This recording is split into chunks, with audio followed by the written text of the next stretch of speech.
Welcome back to Uncensored. I'm joined now by Israel's former Prime Minister, Ehud Barak. Mr. Barak, thank you very much indeed for joining me. I greatly appreciate it. I want to start by playing you an extract from an interview I did with Prime Minister Netanyahu back in March, in the middle of all the big social unrest in Israel over his attempts to usurp the power of the Supreme Court. Listen to this.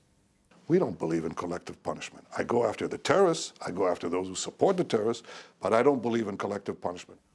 It seems to me part of Netanyahu's problem has been that for political expediency, he's had to pack his cabinet full of very hard right people whose incendiary rhetoric has done nothing but fuel a lot of fury amongst the Palestinian people. Would you agree with that? You know, the nomination of these two racist, messianic, we call it in Yiddish, Michiganers, is a grave mistake of Netanyahu. They are a pariah within the Israeli society, but it has nothing to do with the crisis we are now facing. The barbarian massacre that happened in October 7th started to be prepared before Netanyahu government, more than a year ago, before Netanyahu government was ever established, and it has nothing to do whatsoever. They are huge damage to Israel in more than one way, but they are not the direct cause of this event and these attacks. When you heard about the scale of what happened on October the 7th, how did that affect you personally? You've been a Prime Minister of Israel, you've been a general in the Defense Force. What was the personal impact on you? Look, I witnessed our people. It was the most severe blow that Israel suffered since its establishment. We had never such an event where within 24 hours, it's much more than 1,400, probably we'll end up with 1,800, and several hundreds were caught as hostages, and they were slaughtered, literally. It's not just a terror, it's a crime against humanity. No one can remember such pictures since probably Eastern Europe during World War II under the Nazi rule. And that, of course, it shocked the public, but we are a defiant species.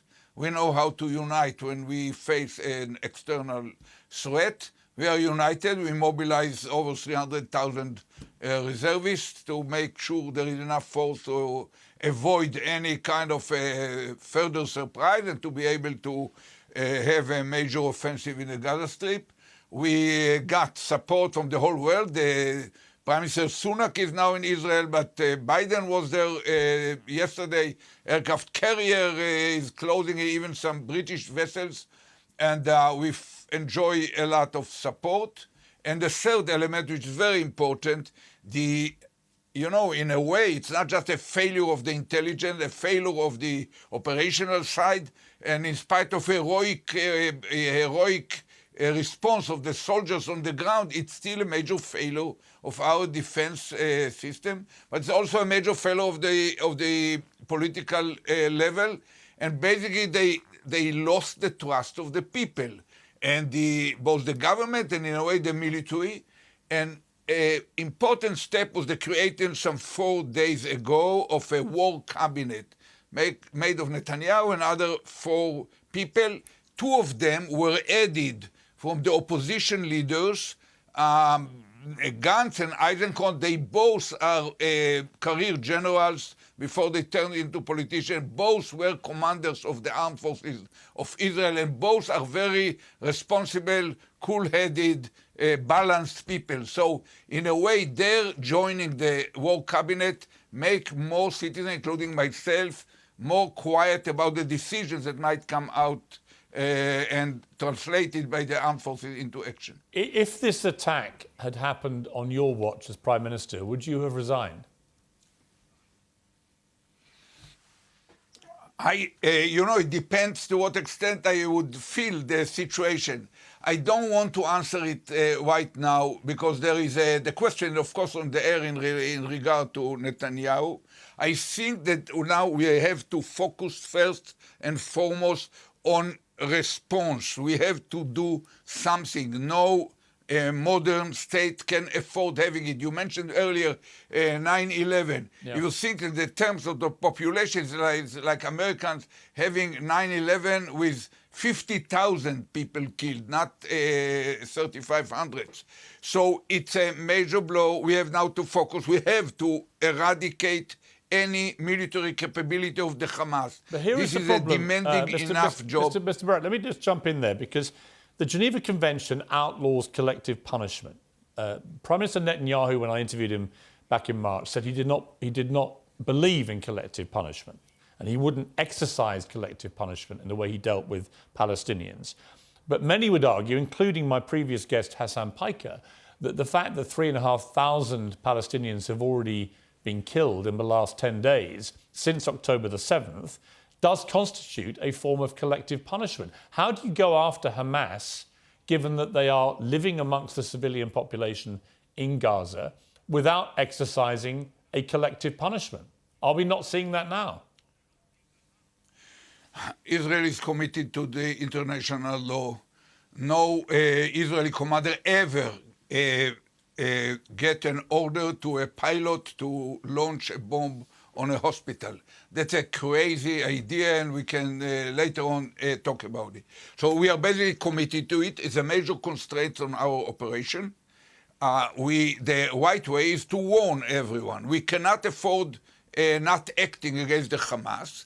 So we announced on the first day, every one of you Gazans who know that the place where he lives or the place where he works, there is now or there was in the past, let's say 2 years, any Hamas activity, a launching pad for a rocket, a lab, a munition or weapons kind of a depot, a kind of operational office or training site, whatever. You should leave the place because we are going to hit it. And we said it once and again every day. Some 4 days ago, we announced all Gazans are asked to move to the southern part of the Gaza Strip in order to allow us to hit the rest. 500,000 moved, another 500,000 did not move. The Hamas deliberately used them as a human shield, deliberately tried to discourage them from leaving. Let me ask you this. What is a proportionate response? 3,500 Palestinians have already died. If there is a ground invasion with support from the air, perhaps the sea as well, by Israel, that number is going to massively increase. You're going to see tens, if not hundreds of thousands of Palestinians killed here. At what point does it become disproportionate, or indeed, as critics are already saying, a war crime? I strongly believe that if people will be focused enough to understand that we are going to come with ground forces as well, because you cannot eliminate these barbarian Daesh-like or Al-Qaeda-like groups. They are slaughtering civilians in our border. I'm confident that if the UK, the Great Britain, would have 10,000 British citizens slaughtered literally by a Daesh-like group over your border that jumped in, you would take whatever steps. I don't want to go into history and remind you of Dresden and other operations. I want to remind you that the UK, as well as the United States, sent its forces over half of the globe in order to destroy Daesh. These are enemies of mankind, and we have to get rid of them. But now, what happens? We take all. Listen, I agree with you, but what happens,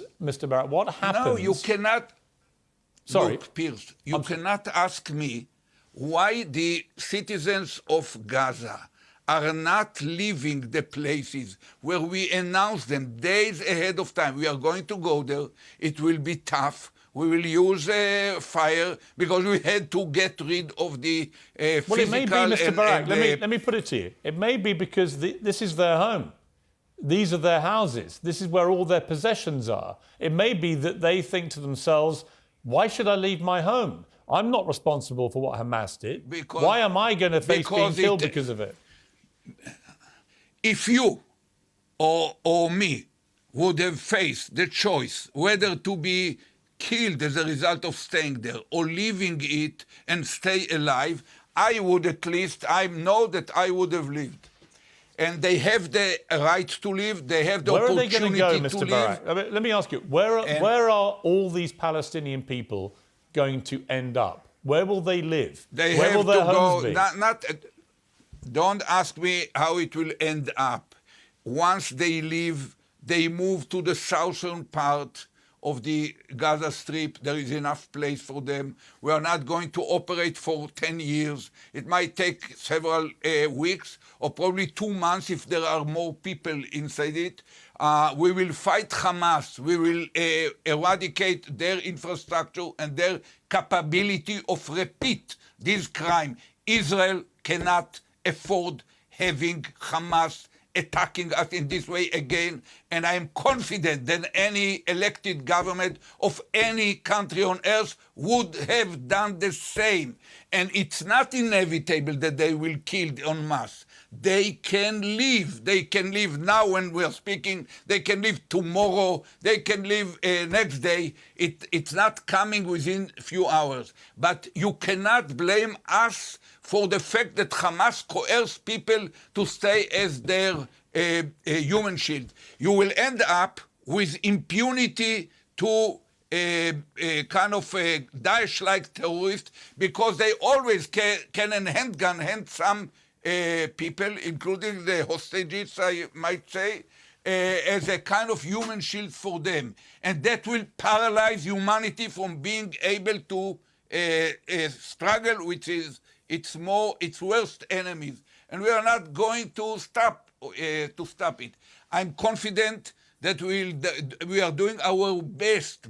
Every target is checked more than once by different teams to make sure that it's legitimate. Okay, Mr. Barak, I'm going to leave it there. And Listen, only then execute. All I would say is the world is watching, and Israel has got reasons.